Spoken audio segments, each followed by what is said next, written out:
Hello, awesome people. I hope you are having a phenomenal week.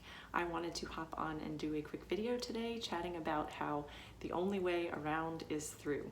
So essentially, every time you avoid something, you teach yourself that it has power over you. And by attempting to circumvent, you reinforce belief patterns that you are not actually capable of more than your present state.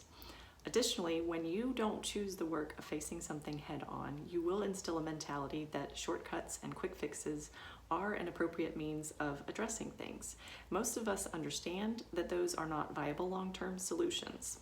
But if we're not ready to face things head on, we end up taking a shortcut that appears to provide a bypass around that thing so that we can get out of actually doing the work. However, I'm going to use a video game analogy. If any of you guys played video games growing up like I did, this will make sense. But essentially, this doesn't work like a video game where you can find a hack to skip to the next level or even 2 levels. This is actually, attempting to use a shortcut or a quick fix would be like trying to skip grade school math and then expecting you will understand what's going on when you get to college level algebra. Like at some point, the issue that you've put off is going to cycle back around and it's going to leave you even more overwhelmed, discouraged, and ultimately defeated. The truth is that doing the work to overcome challenges and frustrations for good, while very daunting at first, is necessary for lasting change to take place. It is what allows us to become stronger and handle more and, actually believe ourselves capable of doing more, which again, makes us willing to try other new things. So here's the fun part about this process. This is work that if you do it once and you do it right, it never has to be done again. Here's the part that we don't like. The very things that we are avoiding are likely the very things that we need to do the most. So I'm going to pose a question to you. If this sounds like something that you have found yourself doing in the past or even now, at this point, what do you have to lose? By tackling things head on, what do you have to lose? I would say, try it. Try tackling things head on. Don't worry about getting it right. Just get started and be willing to figure it out as you go. The awesome thing about the process of choosing to face hard things head on is that it builds your tolerance to stress and frustration. And that way, when you're faced with something difficult that you don't choose for yourself, it's not nearly as overwhelming because you've been in that situation before when you did choose it. You're able to maintain your composure, to think logically and rationally, which ultimately increases the odds of making positive decisions to move you closer to your desired outcomes. I love the book, The Obstacle is the Way by Ryan Holiday. Definitely check it out if you have not read that book before because he unpacks this concept much more eloquently than I can. But basically, the premise is that things which look like problems or setbacks are actually things that you can use to create an opportunity for becoming better. The obstacle becomes the way rather than a hindrance. So when you choose to embrace the struggles, you actually become stronger in the process.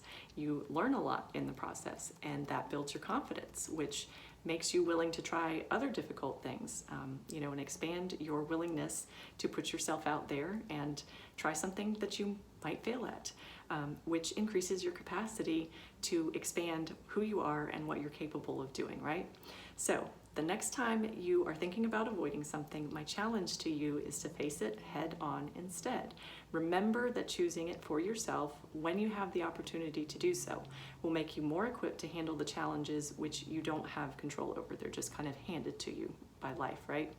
So one of the critical skills that we work with clients to develop in the Trevor Cashy Nutrition Kickstart program falls within this arena of autonomy. And I've discussed autonomy in a previous video, so go back and watch that for details. I don't remember the exact title, but it's got something to do with 3 A's in it. But essentially, autonomy encompasses the ability to improve the quality of decisions that we make, which falls within this concept that I've described today of choosing to embrace struggles. The TKN facilitators work with our Kickstarters to help them identify their unique struggles and sticking points, or what we call roadblocks to success. So if you are interested in tackling your personal roadblocks so that you can become the person required to achieve success as you define it and ultimately create a life that you experience as worth living, I would love to hop on a call with you. We can chat about the upcoming Kickstart program, how it works, and if it would be the right fit to help you accomplish what it is you're looking to achieve. You can head to the link in the drop-down caption to book a call with me so we can chat about getting you set up for success. And if you would like a sneak peek of what it's like working with us, I will also have the link to the Facebook group, the Best Nutrition Group Ever, and you can join that. That'll be in the comments as well, or in the caption. And that's about all I have. If you found this helpful, it would mean the world to me if you would share it with someone who might also benefit from it. Tag them in the comments, send the video to them, however you want to share it with them. Also, let me know in the comments if you had any big aha moments or takeaways after listening to this video. And I hope you guys have a phenomenal day, and I will chat with you again soon.